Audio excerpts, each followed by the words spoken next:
kadang-kadang Tuhan membutuhkan keterbukaan, kesediaan, dan kepekaan manusia untuk membantunya mewujudkan mujizat bagi sesama.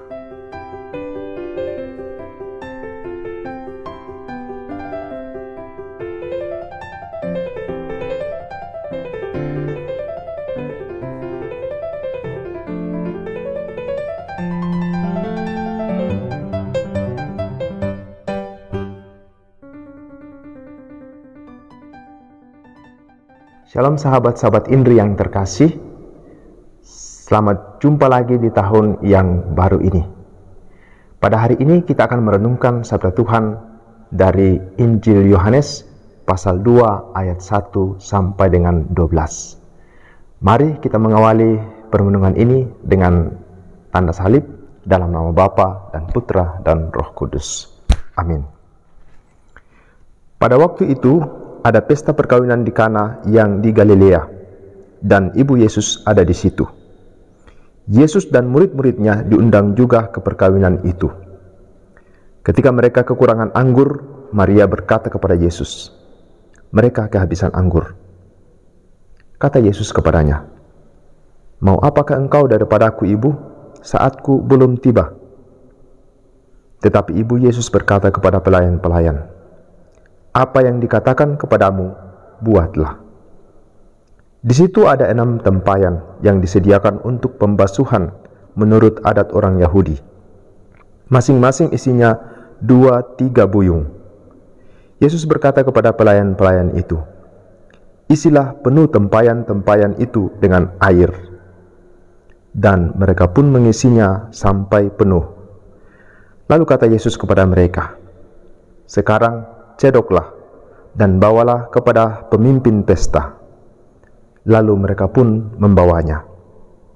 Setelah pemimpin pesta itu mengecap air yang telah menjadi anggur itu, dan ia tidak tahu dari mana datangnya, tetapi pelayan-pelayan yang mencedok air itu mengetahuinya, ia memanggil mempelai laki-laki dan berkata kepadanya, "Setiap orang menghidangkan anggur yang baik dulu, dan sesudah orang puas minum, barulah yang kurang baik. Akan tetapi engkau menyimpan anggur yang baik sampai sekarang." Hal itu dibuat Yesus di Kana yang di Galilea, dan merupakan yang pertama dari tanda-tandanya. Dengan itu ia menyatakan kemuliaannya, dan murid-muridnya percaya kepadanya.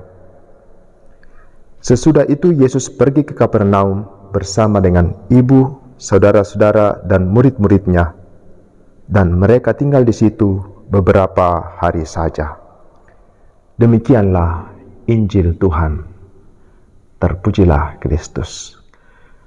Saudara-saudari yang terkasih, mujizat Yesus mengubah air menjadi anggur dalam pesta perkawinan di Kana merupakan mujizat yang pertama yang dilakukannya. Boleh dikatakan bahwa mujizat ini sedikit dipaksakan oleh situasi emergensi pada saat itu dan oleh desakan Bunda Maria yang sangat peka atas situasi sulit yang sedang dihadapi oleh tuan rumah pada saat itu.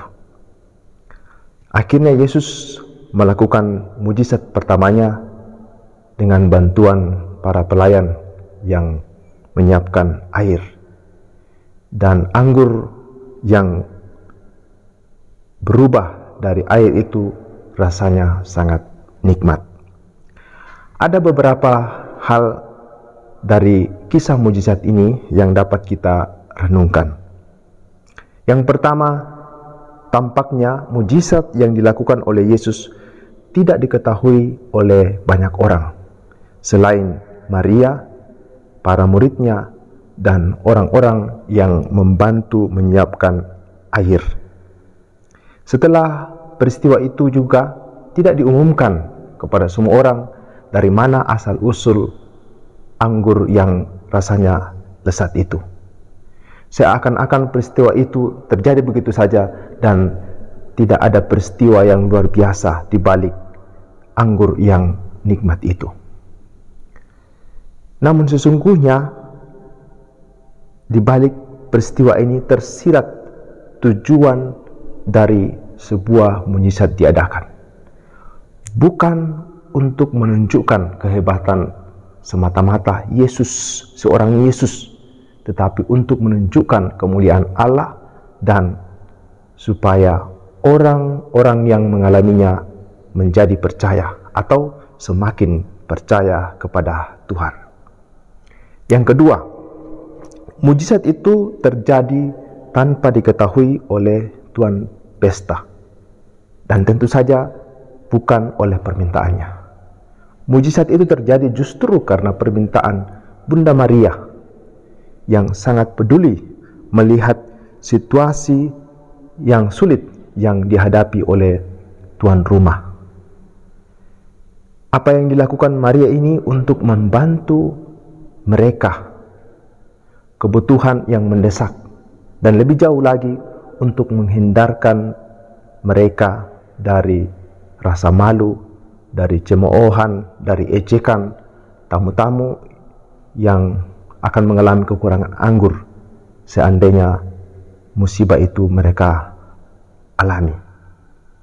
Dan dengan demikian dapat juga dikatakan bahwa peristiwa itu menghindarkan mereka dari perselisihan antar keluarga dan mungkin dengan para pelayan yang membantu menyiapkan pesta itu seandainya tidak terjadi mujizat.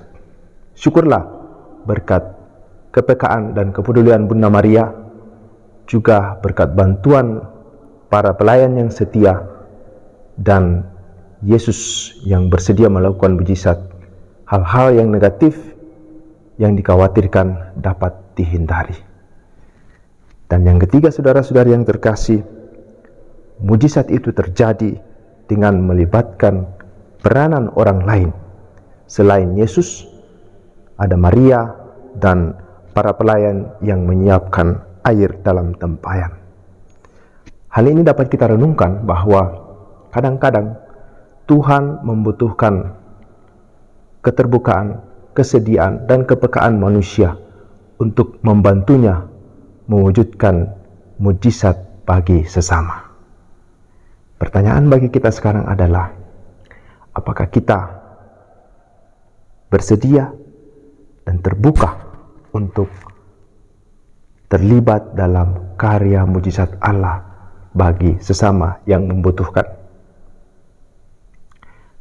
Semoga Allah yang Maha Baik senantiasa membantu kita, menggerakkan hati kita untuk membuka diri kepadanya dan kepada sesama yang membutuhkan. Semoga Tuhan senantiasa memberkati kita semua dalam perjalanan hidup kita, dalam nama Bapa dan Putra dan Roh Kudus.